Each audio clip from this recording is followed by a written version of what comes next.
Hey guys, back here to another video. Tommy talking with Tommy, and today we're going to talk about the FAA and what's been going on with that. So some people may not hear, some people may have been hearing that there's a lot of domestic flights that are getting ready to be canceled in America.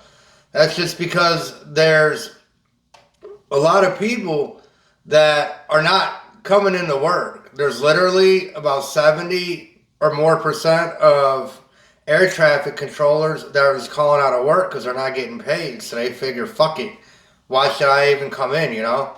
So a lot of those guys have been calling out and they're pretty backed up. So what's going on is they're basically canceling a bunch of domestic, non-priority, or non-international flights. So if you got a ticket, there's a good chance you might not be making your flight. And it goes back to me in a previous video where I was talking about the infrastructure of America. And you go anywhere else in the world, Europe, Asia, they've got bullet trains there. We just started to get one. It's through Amtrak. They call it the Acela. It's not quite as fast as what you're going to see in like Japan and China and other countries like that. But it is a step up that from your regular Amtrak little chugging train that goes down and takes forever to get to where your next destination. Well, that goes back to them wanting to bring and build things back in America. It takes many, many, many years to even start planning, much less start building any kind of factory anywhere, not just America.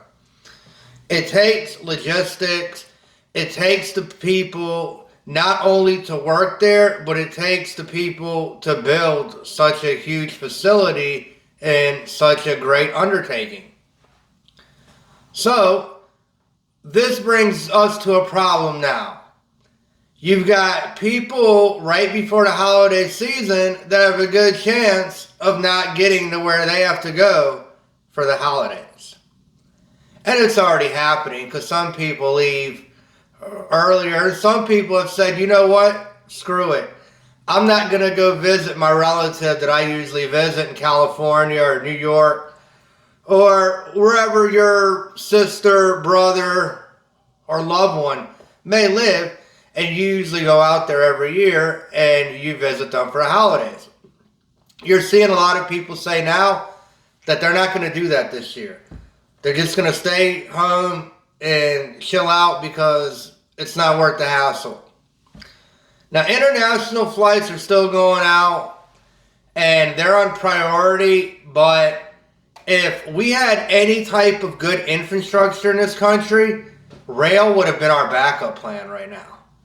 If we would have been where other countries are, where they've been on their third, fourth, and even fifth generation bullet trains, we would have a little ease right now because people could say, hey, I may not be able to take the plane, but I can still take the train in a feasible time to where I'm not taking off a week from work to have to take the train for 3 days, stay for 2 days, then take the train for another 3 days. So, you know, if we would have had a bullet train or something close to that, we could have already kind of nipped this in the bud, but a lot of things are intentional.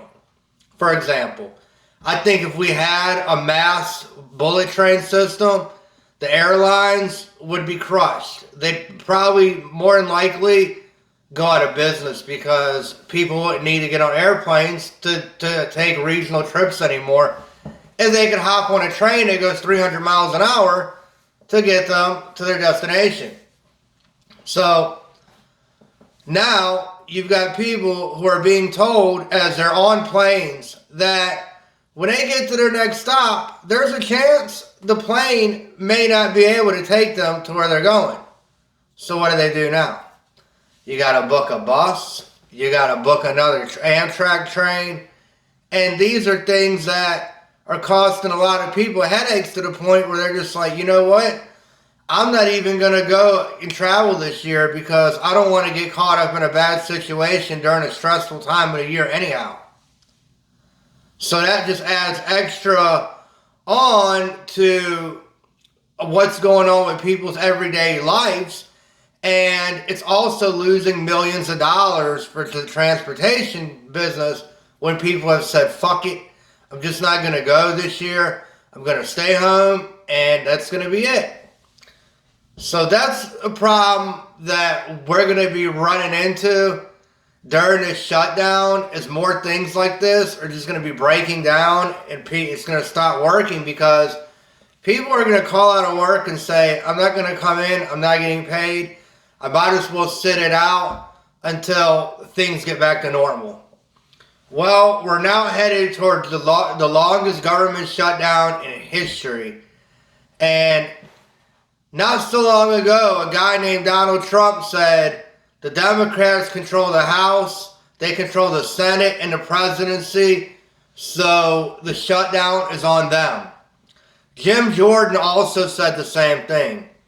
It's mighty quiet when they now have control of everything, including the Supreme Court, but yet we're still dealing with the shutdown. Guys, that's my 2 cents on this matter. I'm Tommy. This is Talking with Tommy. Please like, share, and subscribe. It helps out the algorithm of the channel, and it costs absolutely nothing. Thank you very much, and remember, take care of yourself and take care of each other. See ya later.